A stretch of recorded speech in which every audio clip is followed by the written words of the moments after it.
拜登病中遭盟友背刺，匈牙利总理跑去美国，见的却是特朗普。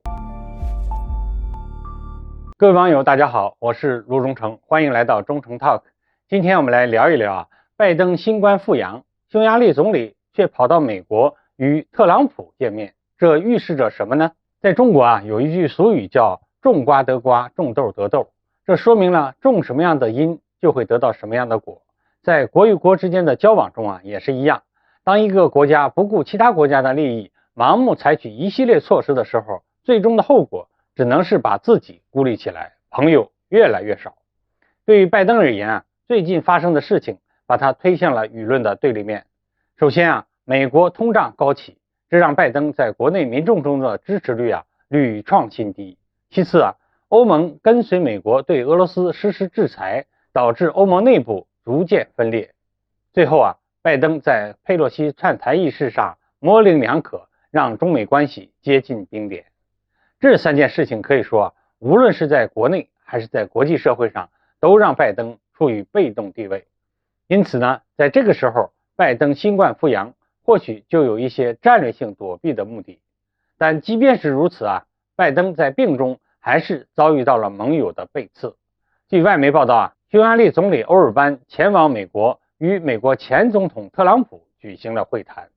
作为美国的盟友欧尔班这样的选择令人十分意外。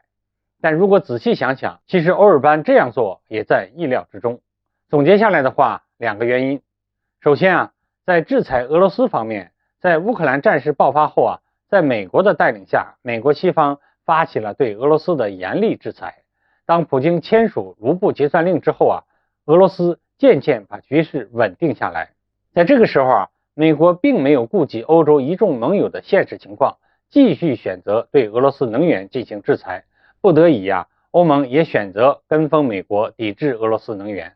但这对于像匈牙利这样的对俄罗斯能源依赖度极高的国家而言无异于灾难。就在前不久，虽然匈牙利再一次投下反对票，但欧盟仍然通过了节省用气继续制裁俄罗斯的相关协议。毫无疑问匈牙利对于不顾盟国利益的美国总统拜登的态度非常不满。因此欧尔班前往美国，没有第一时间同拜登进行对话，拜登也许只好新冠复阳了，以免尴尬。其次欧尔班与特朗普会谈很大程度上是在释放一个信号，对美国的中期选举，欧尔班将支持特朗普的共和党。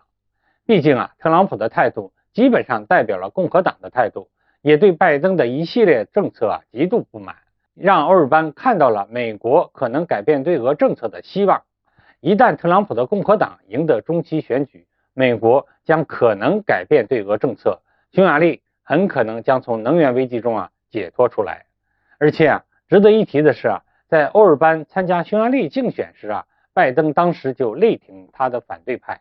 因此在这个时候，欧尔班与特朗普会谈很可能也是为了联合共和党来给自己解围，这其中的关系就很微妙了。自然在这个时候，会见特朗普与会见拜登相比，显然就更重要了。总之欧尔班去美国不见拜登，更多的原因是在于拜登这一方，只是新冠复阳给拜登完美的提供了一个借口而已。如果拜登还不反思自己，即使调整自己的内外政策的话，那么拜登接下来的路将越来越难走。输掉中期选举之后民主党将再无优势可言。好，各位网友，今天我们的话题就聊到这儿，欢迎大家留言交流，我们下期再见。